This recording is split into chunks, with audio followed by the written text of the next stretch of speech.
You either use the internet for fun or you use the internet to grow. You're here to grow. Welcome to TRS Clips. One of the geopolitical narratives about China in India is the fact that the one-child policy is actually going to lead them to a bit of a demographic downfall.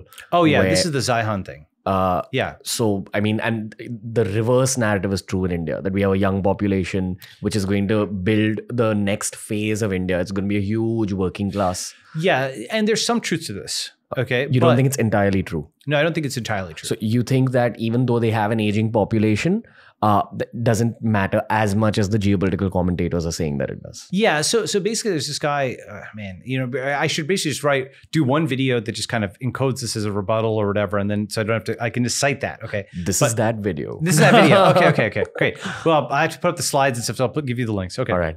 But essentially, so on the demographics point. So first, is it good that all else being equal, you'd want a younger population versus an older population?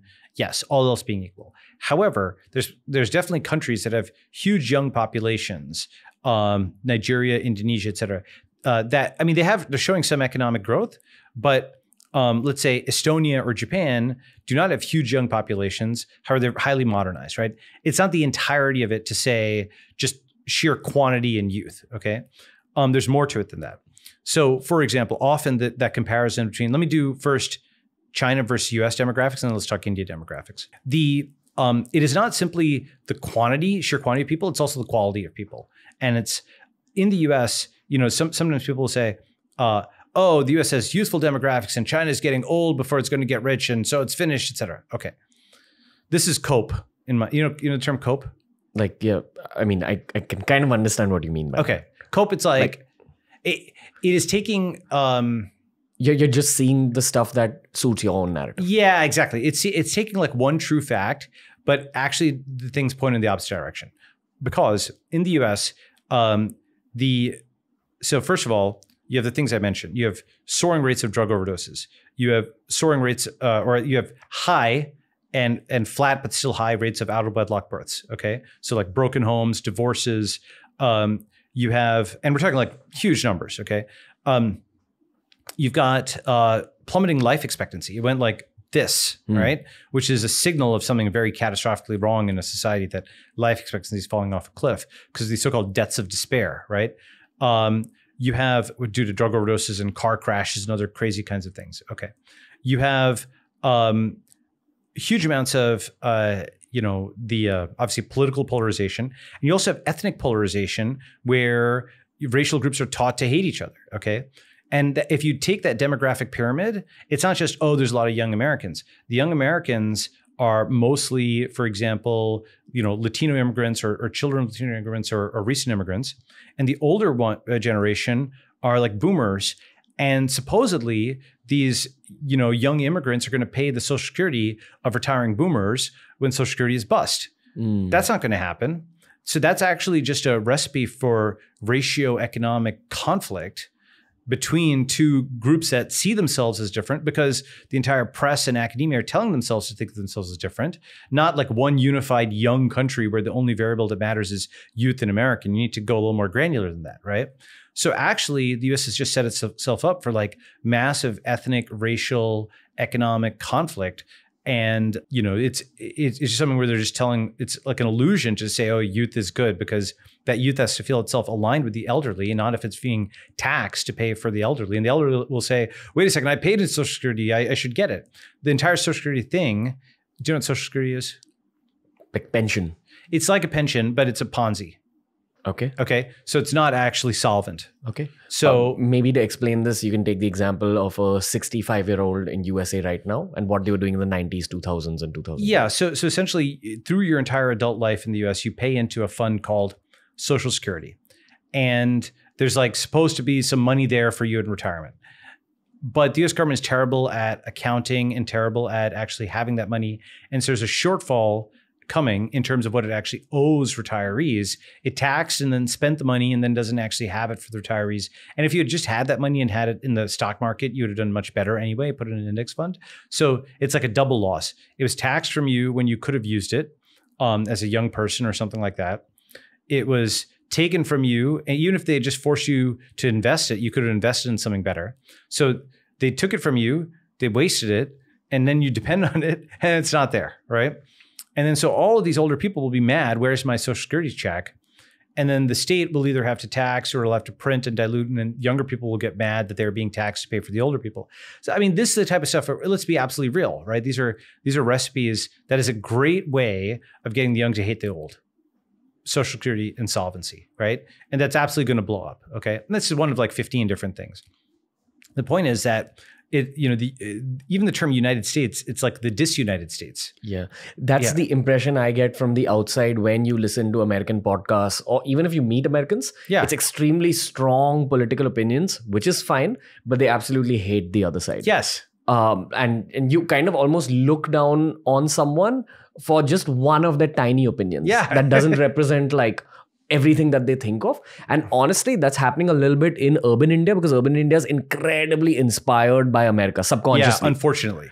So that's a big thing. Yeah. So let's come back to that. Go ahead.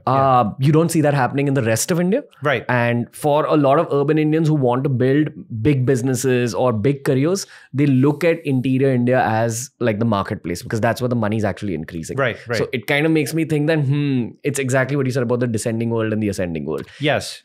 It's complicated. So, obviously you want to be able to sell into the US. So you need to understand the culture and so on and so forth without bring the bad aspects of the culture, back or whatever. I also I don't mean any offense to Americans, because often when you're speaking to Americans, it's very rare that you get to steelman arguments. Yeah. Unless you're listening to like a Joe Rogan or Lex Friedman podcast. Sure. Right. And so the thing is that basically, hopefully I don't think any offense intended. The thing is that people recognize the degree of polarization. The demographic thing, though, is something where once you understand, okay, actually those demographics are not that great, right? Let's talk China's demographics. Okay, first of all, every math and science competition, just go and take a look. Usually China is programming, it's math, science. They do pretty darn well, right? A. B is they have their own issues, okay, but they don't have massive ethnic riots in cities and so on and so forth. In fact, it's the opposite. They're using the state to totally crush that kind of thing. More importantly, when it comes to they're the opposite of fractious and disunified, right? They are unified under an iron fist, which is different, right? The other thing is that the demographic issue, the Chinese remember, this is a population of 1.3 billion. Yeah, it's a decline, but it's a relatively gradual decline. And this is a much smaller population, and it's got its internal problems that, we're talking about. This is the US over here, 300 something million versus 1.3 billion. So it's this weird thing where we're like, oh my God, China's demographics have been one of China's strengths forever. Their sheer quantity does have a quality there.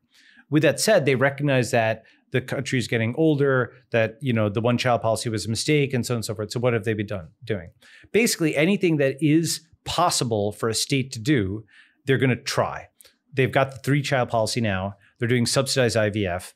They're shutting down, or they have shut down, all of these expensive after-school education things that were making parents feel they had to spend so much money.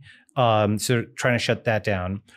They have launched a total attack on like real estate prices. They're trying to bring down real estate prices so that people can get married and have kids and have homes. They actually want to crash real estate prices. Xi has talked about, homes should be for living in, not an investment, et cetera. And so all the regulators went out there and started trying to actually try to bring down home prices. They're doing some of the most interesting things. It's worth this not being widely reported outside of China, but South China Morning Post tracks some of this. Subsidized IVF. Do you know what IVF is? Yeah. Right? In vitro fertilization, right? So that is something that's at like a few percentage points in terms of, I don't know the exact number, but between 1% to 10%, but probably like 4 or 5%. But it's been creeping up in terms of the percentage of births with that, right?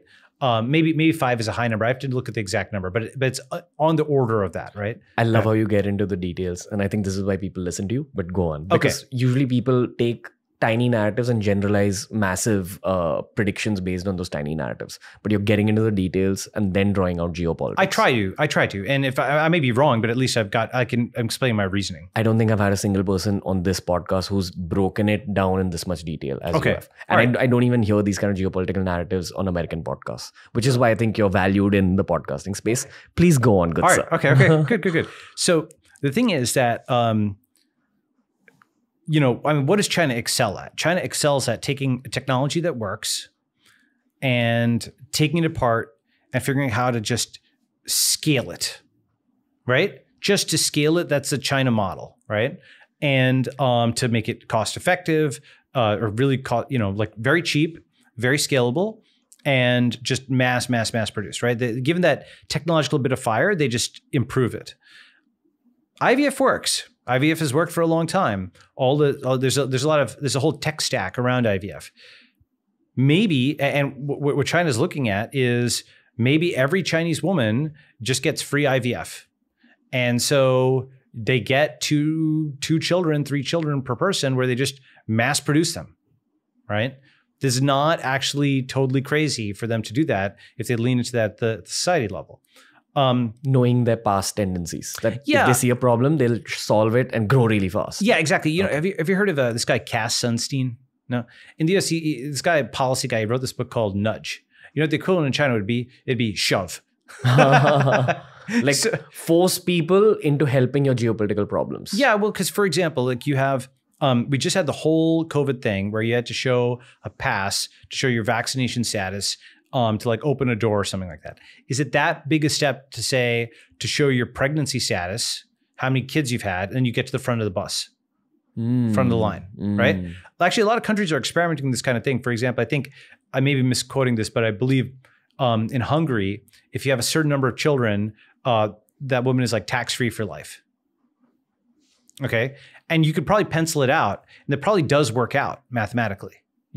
Like in the sense of, okay, this number of children, well, they will produce Z dollars in taxes over their lifespan, and this person will produce less than that. So we'll take more money in the future for less stay. It probably works out economically, right? Something like that could also work. So China will just throw the kitchen sink at this. Whether that actually, and then they've also got Chinese nationalism, which is a powerful force in its own to motivate people. So whether that actually works is TBD, because they threw this powerful state at COVID, and that wasn't actually what solved COVID. It was vaccination and perhaps just natural immunity from the virus just having its way with the population and getting all the people who were vulnerable to it, and then going away like a summer storm. It just burned through everybody who was vulnerable, and then it was finished, right? People had immunity plus vaccination. So putting people, locking them down and so on was just the state doing things that didn't actually, the so-called non-pharmaceutical interventions didn't have an effect. So when I say if state intervention can have an effect, that's not obvious that it will, but if it is possible for a powerful state to get the birth rates up, then China will be doing that. New clips released at the same time that a podcast releases. This is TRS Clips. Make sure you subscribe.